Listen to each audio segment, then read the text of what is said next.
What's good, y'all? Welcome back to the NOA podcast. Me as your co-host Tyler. I'm here with my man Trey. You. So Trey, we got on the docket today, man. So, boys, topic for today. Should men still provide and protect in 2025? Now, here's the thing. I've seen a couple videos of young men, early 20s, mid 20s, all saying they don't want to provide no more. They're not interested in providing for a woman. They're not about that.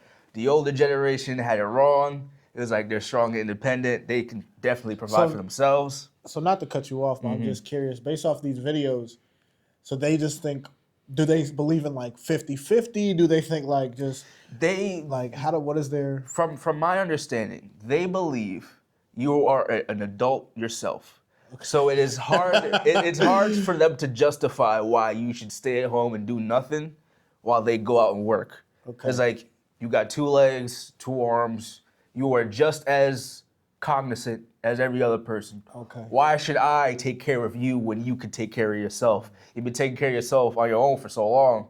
Why can't you continue to do that? Now that you're with me, why we doing it? Exactly. I keep it up. Exactly. So it's really challenging the regular gender norms that we would have of men going out and protecting and providing.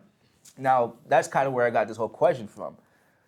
Do men, or do we even need to do that anymore? Is that what we want to do? Like, it seems as though the younger generation's gone a little bit different. I ain't gonna lie to you. I've just seen more and more videos of young guys just be like, yeah, I'm not about that life. You know, that's hard, man. That's hard. I understand where you're coming from. And I've also heard a lot of men too say, you know, they don't believe in that. You know, they don't necessarily want to do that. I think some of it has to do with what has obviously just the dating market, how dating is at this current moment. I think also a lot of it has to do with what's being shown and what's being spread online, some of the things that they have seen online. You know, it's hard because there are many videos out there. I've also ran across a lot of women who say things like, I hate men. And as a man, it's kind of hard to hear that. Yeah. And it's hard to hear that. And then now you have to go and provide and protect for this woman who literally just looked at you in your face and said, I hate you. I hate men, or I'm starting to like dislike men. It's just difficult. Yeah. So I understand. Now, personally, I think I'm a little bit more traditional. I can see where they're coming from, but I do think it's still a man's duty to protect and provide. I also think, too, you can still protect and provide and your girl still works. Like, you can still, your girl can still pay some of the bills and you still protect and provide. Now, I think, and that's the case, as the man, you might pay a little bit more in terms of financially. In terms of protecting, I think, you know, if there is any danger, something like that to the house, you are the one who is going to step up. I also think, too, that's just a part of doing something for somebody you love outside of, if you even want to get outside of relationships and stuff like that. I mean, like, you know, Trey, I consider Trey to be my brother, and if he needed anything, he knows he could call on me. There are many times where I've helped him out. There are many times where I try to watch his back and stuff like that. Like, that's just me doing things for someone that, you know, I care for. Same with my family. My sisters, they already know. If they need me, I'm there. My father, if they need me, I'm there. You know, if they need money, I've given money to them. I've definitely helped out, looked out for them. So I think some of it, too, is just, if you truly care for somebody, you're going to want to do them type of things for somebody. Now I understand it's a little different in terms of being in a relationship with a woman, but like if you truly do say you care for somebody, I think that's just what comes with it, is protecting and providing as a man. That's how I personally think about it. I understand why men are very fed up and upset, but here's why I also think you have to vet your woman and make sure you find a woman that's either worth doing that for. Now, if your woman is saying, I hate men, maybe that isn't the woman that you need to protect and provide for. But if you find a woman who actually genuinely cares about you, then yeah, I don't see what the problem with protecting and providing for that woman is. Yeah, I mean, you kind of placed it all on the table right there. I couldn't agree more. I guess I think the only reason why a lot of men would have a problem with it that I can kind of see of is our gender roles seem to be stuck in place where we have to protect and provide. Yeah. But women's gender roles seem to be interchangeable where they can either go out and be strong and independent, or they can stay at home and be like stay-at-home wives and not have to do anything. So like being a younger man and seeing how we always have to be the ones who are stoic and Yeah. you know can't show any emotion and have to go out there and fight the world and protect and you know lay our lives on the line, God forbid, if anyone comes into the home. But the ladies, on the other hand, they don't have to stay at home and cook and clean and do all that thing, because if you do want that, you're seen as a misogynist as a man, because you know you're not putting women's rights first or whatever it is.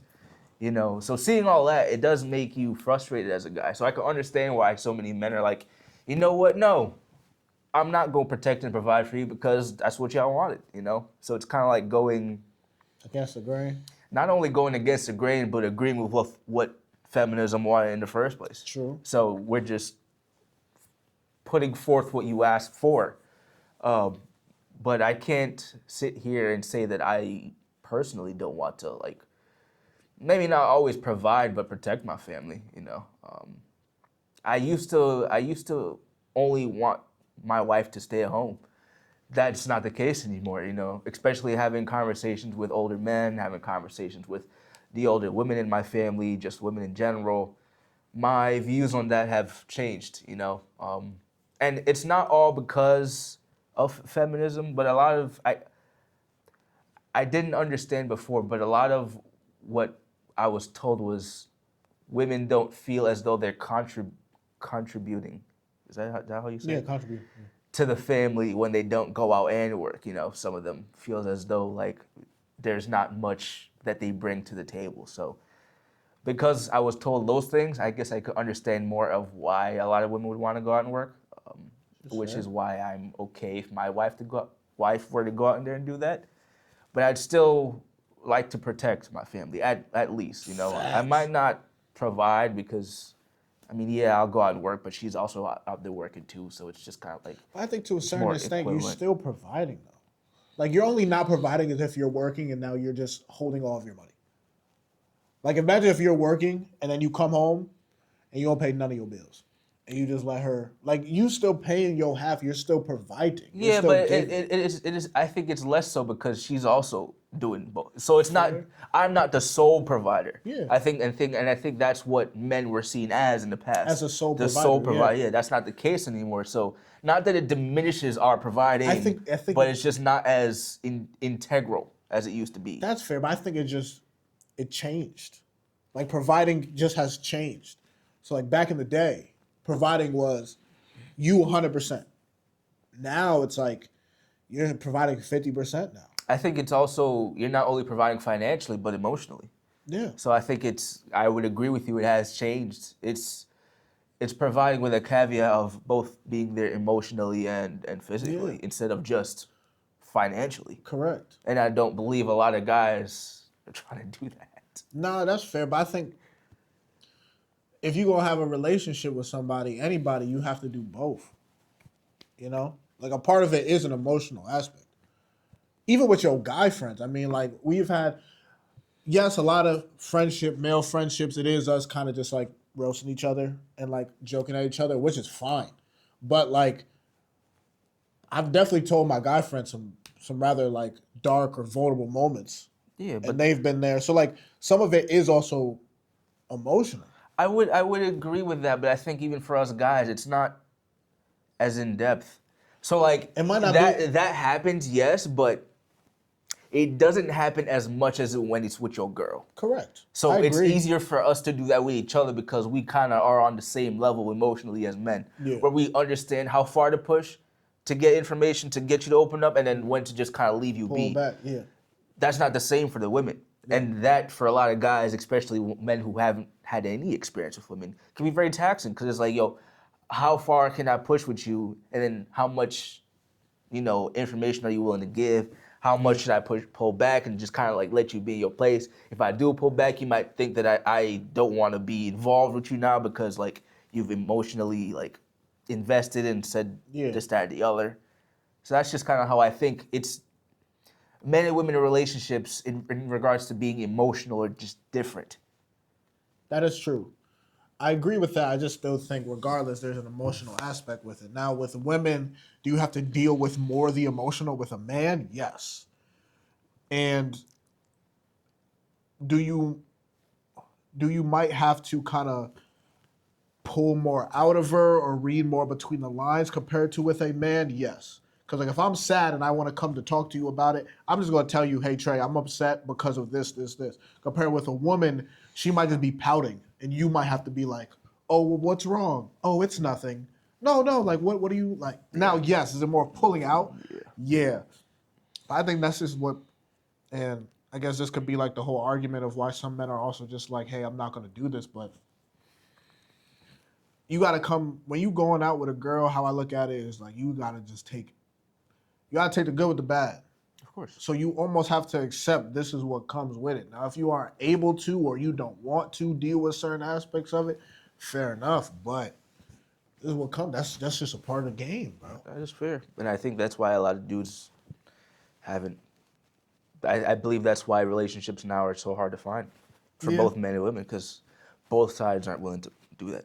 True. I don't think men are willing to go through, because a lot of dudes only think that relationships provide sex. Yeah. You know, it's kind of like, for many of us men, we can't even be emotional with our women because we've seen plenty of videos. I've seen plenty of videos, and I've also experienced it myself where once I opened up to a woman, they've changed, and they could not handle a man being emotional because it makes them feel like they're not with a strong dude. Now I think that's BS, because those are the same ladies who asked us to be emotional, to open up, to share more of that side of us. But the minute you do, all of a sudden now you're a soy boy. Fine. But I hope you understand that that's not gonna make us ever want to open up to you. And because of that, there's a lot of dudes just like, I'm not gonna do a relationship anymore. I'm just gonna leave it alone. And that leads to a lot of young men saying, well, I also don't want to provide because you can't be there for me emotionally. Why should I be there for you financially? Why should I be there for you when you're getting beat up? I saw a video, which I don't agree with, but I saw a video of a girl getting jumped and her boyfriend just stood there and watched. I saw that too. Yeah? I saw that too. Stood there and watched, bro. Homie, wait, I don't know if it was the same video, but the one I watched, homie like hit. Yeah. Homie like went around the I was that. like, damn. Yeah. And crazy enough, she got jumped by one person. If it was like a group of 5, I could be like, okay, maybe a little bit more understandable, but it was just one dude who came up and tried to rob her, and he was like, nah. Homie went behind the wall, hid there, and then once he left, homie peeked his head around, came up like, yo, you good, baby? I'm like, damn, frankly, bro. Other people had to get involved. Yeah, some people ran from across the street. Yeah, other people. He was just like, nah, but there are a lot of guys. Now I don't agree with that. If someone's attacking my girl, I'm gonna get involved. That's just me. Yeah, frankly, if someone's attacking anybody I love, it's just we like, on the fight. Yeah, it's on site. It's like, all right, well, I gotta fight that. I gotta go get involved. In. It's just it is what it is. Yeah, it is what it is. Yeah. But there are a lot of young men that would do the same thing. They're just like, I'm not getting involved, because they have seen videos, unfortunate as it is, of men getting involved when women are getting in confrontations and losing their lives. And these aren't even women that they are in relationships with. These are just bystanders. So you see that, and it's just kind of like, all right, well, I ain't gonna do nothing. Nah, because when the girls at the end of it find out that the dude ends up losing their life, I've seen one of them, as heartless as it is, say, well, I didn't tell him to get involved. It's like, yo, homie died on your behalf. And you go sit here and show no remorse and be like, well, I didn't tell him to get involved. Yeah, that's absurd. So you hear that and you're just like, yo, why should I protect any of y'all? You know? But at the end of the day, y'all do what y'all want to do. If you want to protect and provide for your girl, more power to you. I don't think it's a bad thing to do it. No, I don't think either. But I also understand not wanting to do it. Just in the political climate that we're in just 2025 America, women are free to do what the hell they want to do. They can provide for themselves. They can cook for themselves. They can do all the things for themselves. So it's kind of like you don't have to, you know. No, I don't think. And I wouldn't shame a man for not wanting to provide. Listen, man, we're not 150 years back where like they couldn't go work. Women could work now, so it's kind of like, At well, one what do point, women were you viewed as property. exactly? And you're not. You're free as the next guy. So it's For kind of real. like, if you were Yeah. complaining saying that a man's not providing for you, why aren't you providing for yourself? And it'd be the same thing if a dude's complaining that a woman's not being there for him emotionally. Why aren't you being there emotionally for yourself? Yeah. I think also too, and a lot of this I feel like could be avoided if we just like have conversations up front about what you're looking for. And I feel like a lot of relationships, like we don't really have that conversation. It's kind of like, oh, she's cool, he's cool, and then like next thing you know, I'm married to you, or we've been together for years, and now like I'm upset because she doesn't do this or he doesn't do this, but maybe that person doesn't value that. And I feel like as a man, if you don't want to provide for a woman, fair. But I think if you are pursuing women, you should probably let them know that. Yeah. Like, let them know. And you could probably find a girl, because there are many women out there who are on some, like, I'm independent, yada, yada, yada. You don't got to provide for me. But a lot of times, men and women don't tell each other what they're looking for up front. And then now, months and years down the line, there's a problem. Yeah. And I feel like a lot of that could just be avoided if, like, you go in and say, hey, I'm gonna do this, and I'm looking for a woman who does this. How does this sound to you? And you kind of give them the option to say, hey, I actually agree with those morals and I want to live my life like this, or I don't think we're a good fit, and they move on. But we don't have time. We don't spend time doing that. And then it leads to like men saying, hey, I'm not going to provide for any woman at all, or I'm not going to do this, this, that. But it's like, dog, just tell her up front what you want and what you're looking for. And if she doesn't like that, cool, find a woman that does. And same for a woman. But we don't have these conversations. Nah. I think that might make people uncomfortable. People don't like having uncomfortable conversations. So Yeah, true. People don't like having uncomfortable conversations, but I think they're needed. You know, I'm reading this book. I've been reading this book forever. I'm trying to finish it. And it's not a very difficult read. It's just like I've been procrastinating. It's The 12 Rules of Life by Jordan Peterson. yeah, you have been reading that book For a minute, bro. For a minute. And it's just because like I'll read it and then go months without reading it. And then read it. Funny enough, I have read other books in its entirety. Yeah, during that time. During that time period. But I just haven't. And it's a good book. I just don't know why. But anyway. You said people don't want to have uncomfortable conversations. And in this book, there's a story about, and you've probably heard it, but the story is there's a little boy in his room and there's a dragon on his bed. And he goes to his mother and says, Mom, there's a dragon on my bed. It's the size of a kitten. And his mother's like, nah, there's no dragon. Yeah. And then the dragon starts to eat all the food in the house and starts to get bigger and bigger and bigger. And it gets to the point where the dragon's so big that the mother and the son now have to climb into the house through the window because of how big this dragon is. And the mother's still like, nah, there's no dragon. Like, there's no dragon in this house. The dragon gets so big that it actually takes up the house. It gets so big that it could pick up the house, and it's now like going through the streets holding this dragon. I mean, holding this house. Yeah, the father gets home to the lot of land where the house was, and he's like, yo, where's the house? And the neighbor's like, yo, the house is like on the highway, pretty much like a dragon has taken your house. So essentially the father now has to go, climbs up the dragon, and essentially confronts that problem, defeats the dragon. So now the dragon is back down to being the size of the kitten, and the house is back to where it was. And I say all this to say, when you don't have those uncomfortable situations, the dragon is going to grow. Yes. When you don't have those uncomfortable situations, the problem is going to get bigger and bigger and worse and worse and worse until you have to face it. And it's almost easier to face the dragon when it's the size of a kitten compared to when it's big and it's literally has stolen your house and is running down the street. And you now have to confront it with a different type of force. You now have to confront it with a different type of tactic or uncomfortability compared to how easy it might have would have been if you just confronted the dragon immediately when it was smaller. So it's just like, are we going to have this conversation of what I want in a relationship in the beginning when we haven't committed all this time to it? Or are we going to wait until we're 5 years deep, we got 3 kids, we're living in a shack somewhere, and now it's a problem because I'm upset. And now I am 10 years older, you're 10 years older, and now my life is significantly different. So I have to confront this bigger dragon now compared to if I just confronted it when I was a kitten. Come to find out, I don't have the same values you have and vice versa. And we don't have to do this dance at all. And I can actually build a life with somebody who I want. Exactly. Yeah. So, I don't know, man. This is the world we live in. This is 2025. 2025 America for you. 2026. Facts. It is what it is. But thank you guys for listening. Appreciate you. We appreciate you guys taking the time out your day to watch. For real. We'll catch you on the next one. Peace. Have a good one.